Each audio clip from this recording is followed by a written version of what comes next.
Hey, what's up, everyone? BDL44 coming at you with another video. All right, so I know this is probably common sense for most of us Laker fans, but I don't think I've actually said it. So I believe the Brooklyn Nets haven't traded Kyrie Irving because they want to keep him on the team just in case they're unable to trade KD. That way, they can at least have him on tab to say, well, we still have your guy here. Y'all want to play together. We couldn't find trades. We'll still keep looking. Please play for us. I think that that's logical. I think most people probably already thought of that, but I hadn't said it in this camera, and so I just want to make sure that's said. I think that that's what's going on there. Um, and that's why they haven't traded Reed to us yet. And I don't think they're going to trade Reed to us until they have KD out the door. Because it's one of those situations where if they trade Kyrie and KD's still there, they're unable to get a trade for him, the likelihood that he holds out probably increases by 10, 12%. You know what I mean? Like it can increase. You're gonna find yourself sitting there saying, okay, um, KD, what do you say? Come on back and play for us. I know we traded away Kyrie for Russell Westbrook, the guy you ran away from OKC to keep from playing with. Um, maybe we can kind of pair it up so you'll be the guy that's shooting all the threes and he and Ben Simmons look for you in the corner. How about that? And when plays need to be finished, we will make sure you're the guy finishing each and every play. If not you, then it'll be one of those Currys or Harris who will have shooting. We can make the playoffs with this team. Like, that's not going to look as good as, say, we still got Kyrie. Come on back.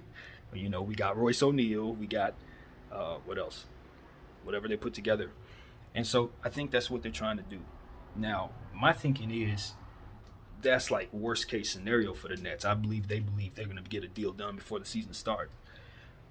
And this could all get blown up if for some reason they just decide to pull the trigger on the Kyrie deal.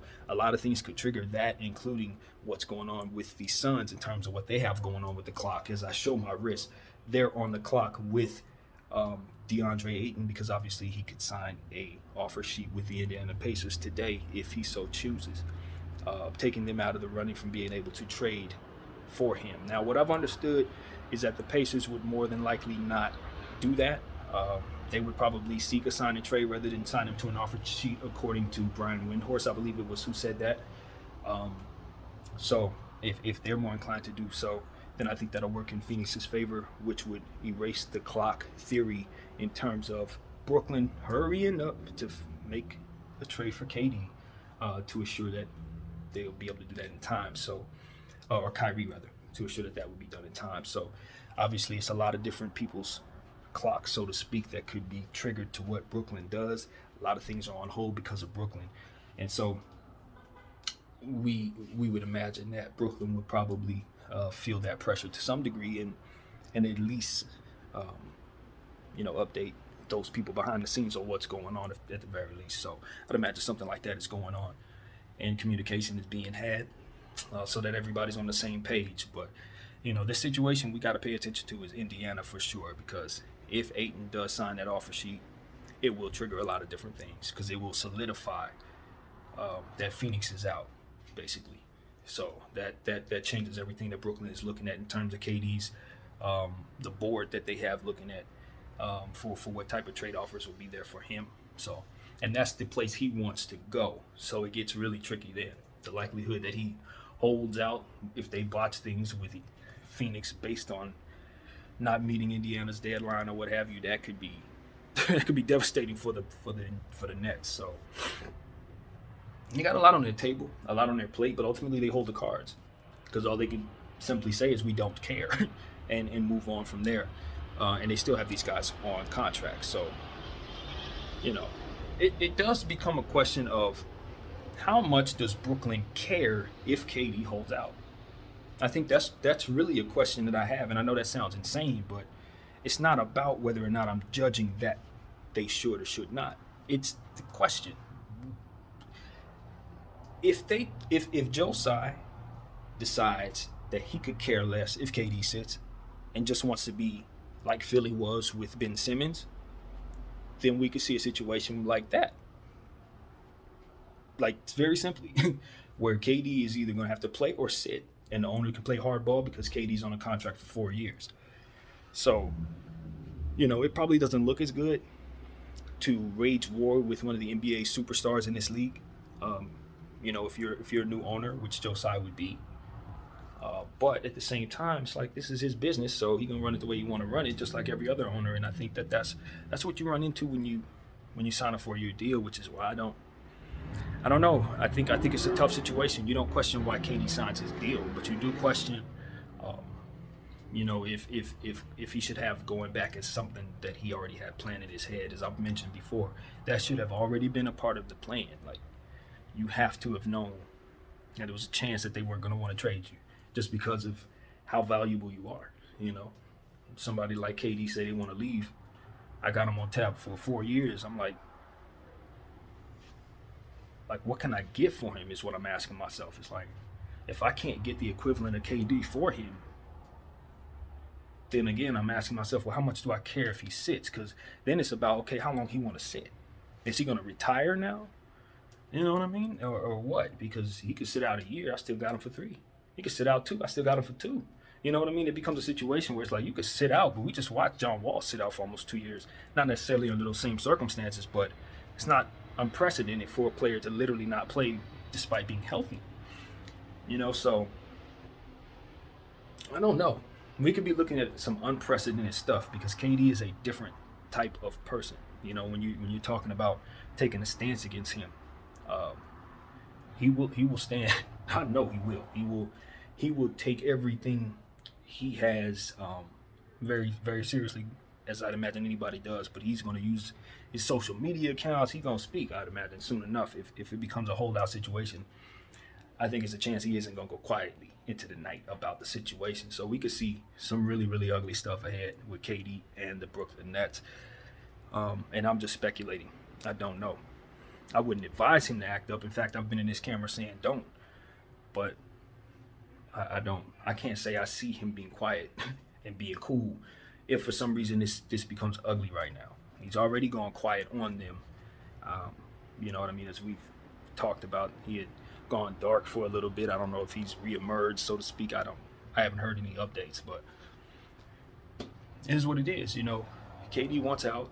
His bro says he's not going to play for the Nets anymore, and so the next move is to see if it's possible to move him within reason. And if it's not, whose side is going to put the most pressure to cave? And I think Kyrie's caught in the middle of it at this point, and the Lakers are caught in the middle of that. So, yeah, I don't think Kyrie's going to be traded first. I'm just putting that out there, and I know why. And I also think it's a good chance that they try to package them both together for a team that may be looking at the situation saying, I don't want to pay this amount for KD, and I don't want any of that other stuff that you have. But I would like to move this horrible freaking couple of contracts, and you got Kyrie at 36. Now, see, that's why the GM in me, I think this way. I can do all kind of stuff with my brain as it pertains to if I have the numbers in front of me and what's possible. Now, taxes, that's the part that I don't, I'm not a tax expert or a cap expert, but if I have the numbers in front of me and I know what's possible, believe you me, I can maneuver all kinds of stuff. But it's just a matter of who's thinking that way and who's not. But for the sake of what's possible, yeah, that's another reason why they could be holding on to Reed. Don't rule out them trying to still trade him somewhere other than the Lakers. I think Laker fans would be wise to keep that part in the back of their mind. So with Laker brass, they could still do that. They could still do that because he is that talented. And even though somebody around the league sitting here saying, no, we don't want Kyrie, no, we don't want Kyrie, we don't want him at $36 million. There's one owner somewhere who thinks of him like I do, and like whoever it is in the Lakers organization who agrees with Kyrie and doesn't mind bringing him in for 1 year at $36 million because he is that good. And so if it's a place he would be willing to play and not kick up dust, he could very easily be traded there. Now, he said he wants to be with us on our team. So it's like, all right, if his mindset is to be loyal to the Lakers, he can get traded anywhere. He's just going to act up and tell them to trade him here. So if that's the case, we're in good shape.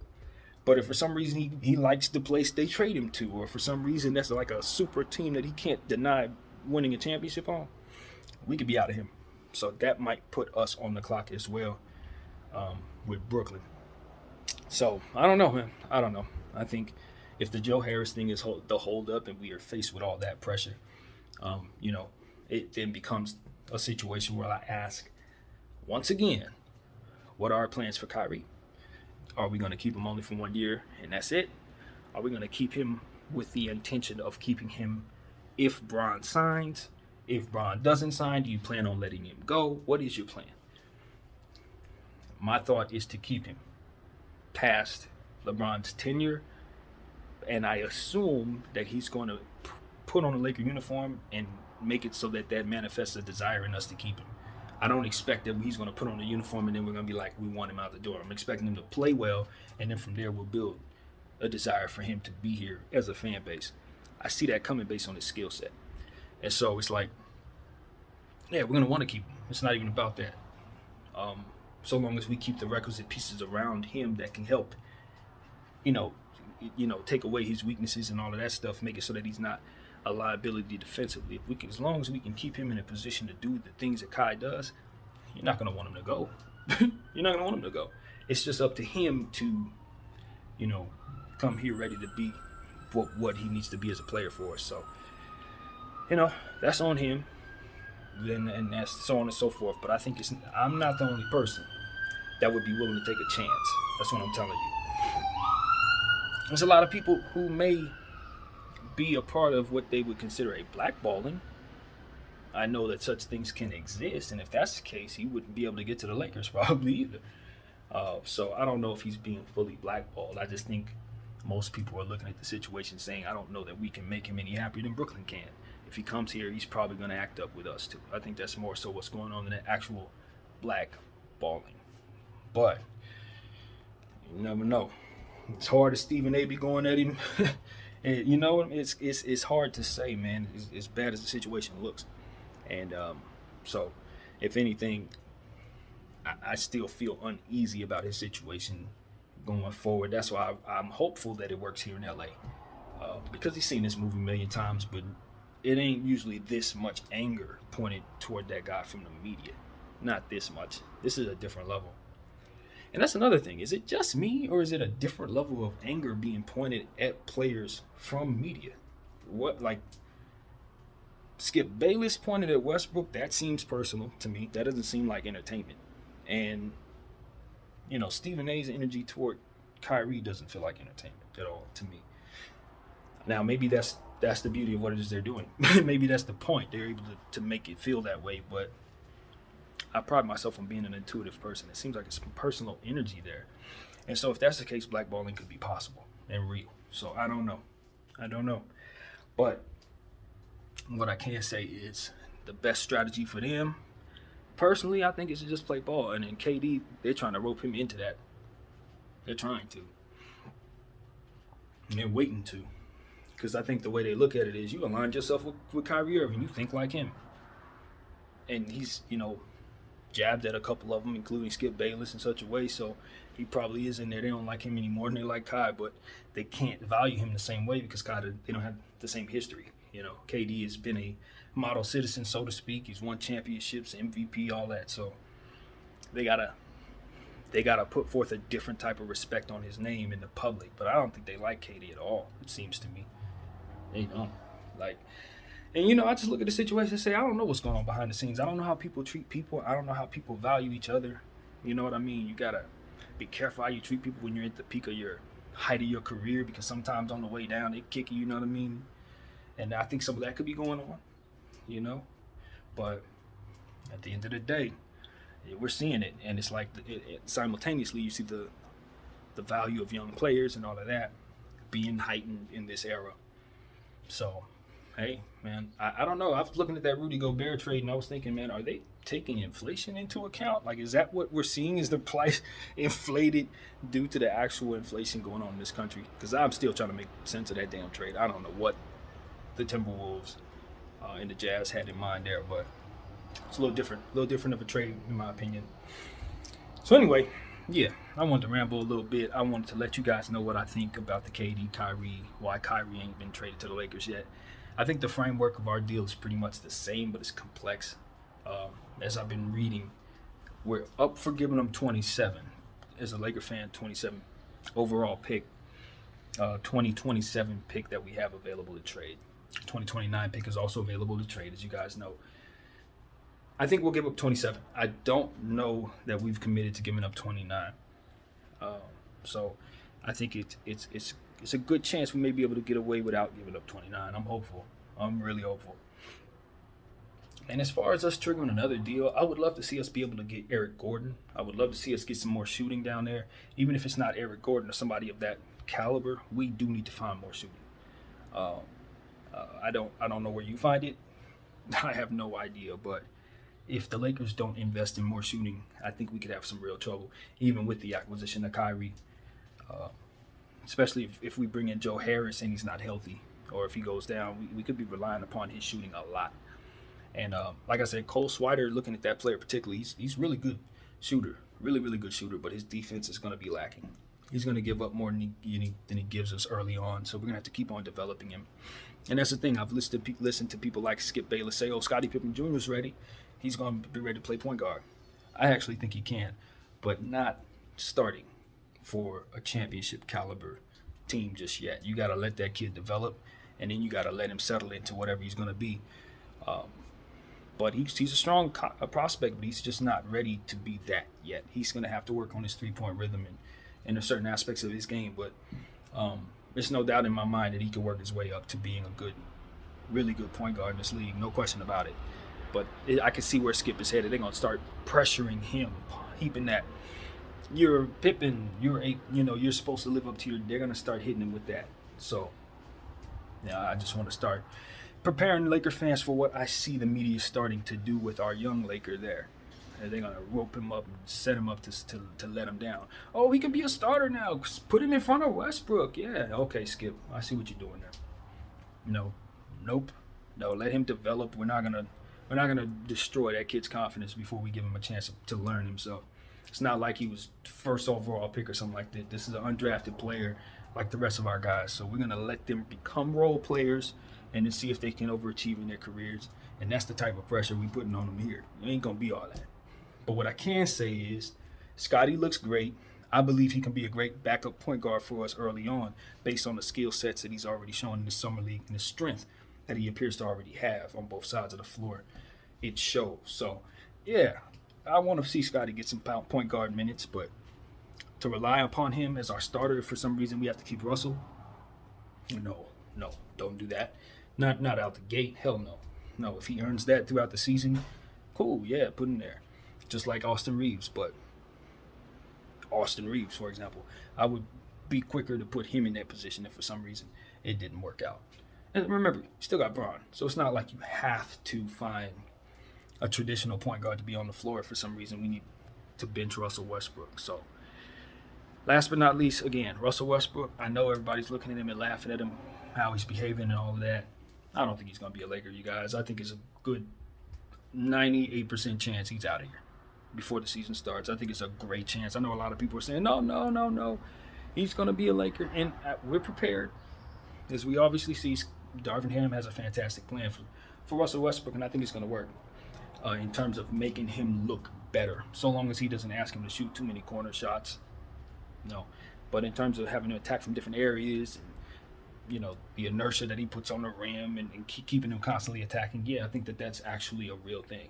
And wherever he ends up, that's exactly what he's going to give to their team. So just, yeah, don't expect him to be here. Don't think that. He's well on his way out. I think Kai is on his way in. It's just a matter of how that goes. And if somebody's going to try to snag us, if the Clippers or somebody like that's, for example, that's who I'm looking at. The Clippers. If they want to package all of these role players that they have, like Reggie Jackson and Covington, Coffee, Zubac, they could do so much because they have so much young talent on the back of their bench and role players that are ready to run now. Kind of what the Nets are looking for in a KD trade. Now, if I'm the Brooklyn Nets, I'm kind of looking at them as probably the best viable candidate to move KD. Even if KD doesn't land there, I think they have the meat and potatoes of what will help me win right now if I'm not looking for picks. Now, it has been reported the Nets are open to taking back 3 picks, but ultimately they want players that can keep them winning now. It was also reported they would prefer more type of Joe Harris, hard hat, do dirty work kind of guys, as opposed to KD's superstars, guys that they consider divas or what have you. I think that sounds pretty ridiculous, but nevertheless, I understand it. If all of those reports are in fact the case, you look at the Clippers, you say Reggie Jackson, Marcus Morris, the guys I've already mentioned, obviously. You could just take a handful of that whole team and just pluck them out, bring them to your situation, and then just trade them individually and get a real return. Or build yourself a team that could at least pretend to be a win-now team, because you know you ain't winning nothing. But you're giving Ben Simmons some guys who he can trust, some veterans who can help him, win some games in the regular season. I look at if you're able to keep Curry and then you have like Marcus Morris there, and you know what I mean? You look over, maybe you got Covington, and maybe you're able to have a 3-team deal, so you have another type of player like that. Those are good pieces, you know what I mean? Those, if you could do a deal with the Clips. So, I like that idea. If I'm Sean Marks, I want the Clipper package. The Clippers, and that's the thing. It's like maybe if things are absolutely insane, maybe they can swing that without even giving up Kawhi Leonard and Paul George. Like, that's a lot of meat and potatoes players that if you're a team like the Nets and you're their fan base, you're going to want to throw eggs at Sean Marks if he does this. But I'm thinking about the stuff that's being said about the team and what they want. Not what they should want in my mind, but like what it is, if they want that type of team, the Clippers got that. That's what they got. They got a bunch of those guys, and they're going to make them a contender with the coupling of those two great stars. So, yeah, if I'm the Clippers, man, if there's any possible way I can do that, obviously I'd do it. I give you the whole team. I give you, my lease in the Staples Center. I go play in the LA Coliseum. You guys can play at the Staples Center half the season if you want to. Like, that's how real I would do that if I were the Clippers. I'd just move out early. Let them move right in. But, at the end of the day, I don't know if the Clippers would be up for that. I think they see themselves as a contender. I think they can win right now. But when you have an opportunity to pair your KD, Kawhi Leonard, and Paul George, I don't think anything stopped me from doing that. I'm just be honest with you. If I'm Ballmer, I don't think anything stopped me from doing that. Nothing at all. So that's something that like, if I'm an ambitious GM and I'm sitting in that Clipper organization, that's exactly what I'm dreaming of. I don't know how the heck I'm going to do it, but I'm putting together every possible angle trying to package these players or trading a few of those players for more attractive players to get players that Brooklyn would want, if such a thing is possible. So I don't know if it is, but that's how I'd be thinking, And so, if the Clippers are thinking like that, maybe someone else, maybe another team who has that kind of core of players may want to do that too, but I just can't think of another team that does. Not really. So, yeah. AD's always available if the Lakers are just up the notion that he's somebody they should give up on. Just come to that conclusion, rather. I don't know if I'm as quick to give up on AD, just in any old trade, but for 4 years of KD, you already know I'm on board with that. I think everybody knows PDF is 44 would have made that deal last week. I'm sorry, AD, no sense in having that conversation anymore. I will have to be re-energized as a believer in Anthony Davis. Simple as that. I'm looking forward for him to gain me back. I'm looking forward to him getting me back on board, whether it be in a Laker uniform or the Nets uniform. I am very interested in the resurgence of Anthony Davis. But as far as me investing in the resurgence of Anthony Davis at the expense of 4 years of Kevin Durant, not this GM. Hell no. No, I'm sending AD, and if I need to send THT as well, I'm sending them both. But that's just my respect for KD's game. And I don't even know if that's a better fit, because I don't actually think it is. But I'm doing it anyway because I'm me. And I'm going to bring KD to my franchise. So, yeah, don't hire me if you don't want to do no cowboy stuff like that. Now, what I'm not going to do, as you guys already know because we talked about this, is trade a young player for Kevin Durant that I really truly believe in. But some of these teams, as we said last night, they got young players that are not going to manifest. They're going to wish to God they did trade for KD. And I think they'll start coming around to that conclusion probably within the next 24 to 48 hours. Just a hunch. Some of these youngsters, they're great, but they're not KD great. Not 4 years of KD in his prime, or past his prime great, I should say. No. So, just want to put that out there, man. I do think that KD trade will start ramping up. I think more packages will come in as the week starts to run. More summer league games are played. Kids are going to be evaluated for what they, may necessarily not be, but overreactions will take place. And as they do, I think you'll start to see some of these kids on the block. I don't know if it's going to be some Rockets kids, some OKC kids, or I don't know, but you'll see. One of them teams I think will change their tune. I do. So San Antonio, it's another one. Because San Antonio doesn't like to rebuild. They really don't. And if they have an opportunity to not, will they not take it? 4 years of KD in San Antonio? I always thought he looked like George Gervin. I don't know, man. I think that's actually a pretty good spot, low key. Him and Popovich going out. Last 4 years, Popovich wants to coach young kids. I get it, but I know he wants a championship too. And if he brings in KD, I'm not saying he's going to get one, but what I am saying is you give him 4 years of KD, and by the end of them 4 years, they will be competing for one. I'll tell you that. So, that's something I'm thinking about if I'm KD, and then that's another place I would want to go if I wanted to pair up with somebody else if I'm KD, because they got the money. And like I said, that's not a win-now franchise. But they're doing things correctly, so I do applaud them. But, yeah, they could totally turn everything upside down with the cap space and assets they have and just bring KD and someone else together if they want to. They really could. So keep an eye open for possibilities such as that. Utah could do the same. UConn could do the absolute same. Indiana could actually do the same if they wanted to, although I know they're married to the idea of bringing in Ayton, which I love, absolutely love. So anyway, I made myself dizzy instead of walking around this house talking like this, so I'm going to cut it here. But I thank you guys for letting me rant. My name is BDF44. I thank you all for watching. I'm out.